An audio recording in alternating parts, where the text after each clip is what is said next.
यो सङ्घीय खानेपानी योजना आज हामीले मिति 2082 2 महिना आज 3 गतेको दिनमा आज हामीले सम्पन्न गर्दैछौँ र हाम्रो सङ्घीय खानेपानी प्राविधिक गरी इन्जिनियर हिसाब यादव सर पनि र प्राविधिक सचिव पनि हुनुहुन्छ सँगै हामीले राखेको छौँ र उहाँहरूले चाहिँ यो खानेपानीको विषयमा अलिकति केही 2-4 शब्दहरू के अरे यादव सरले चाहिँ भन्नुहुन्छ।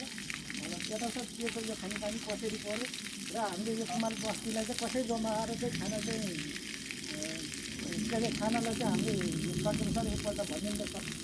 यो सङ्घीय खानेपानीबाट परेको योजना अन्तर्गत होइन, अब यो हामी लगभग 4-5 kilometre pipe line, 3 kilometre main line र यहाँ त्यहाँ मेन लाइनको टङ्कीदेखि यता लगभग 2 किलोमिटर गर्दा लगभग 5 किलोमिटर टाढाबाट पानी ल्याएर एक घर एक धारा व्यवस्थित गरेका छौँ। अनि यसको बारेमा उहाँ उपभोक्ता आमालाई तपाईँ यो खानेपानीबाट एकदम खुसी हुनुहुन्छ नि? खुसी हुनुहुन्छ होइन? पहिला एक घर एक धारा थिएन होइन? थिएन। अब यो आएपछि खुसी हुनुभयो, कार्यालयले राम्रो काम गरेको छ। धन्यवाद है, यति भनिदिएपछि हामीलाई सजिलो भयो नि त।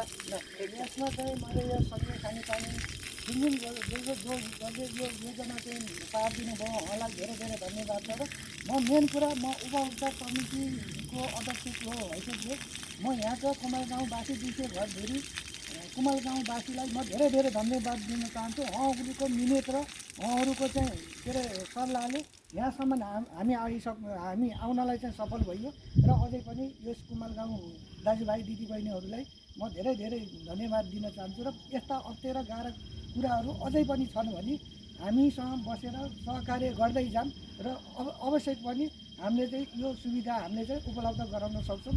हस् त, धन्यवाद। धेरै लामो हुन्छ।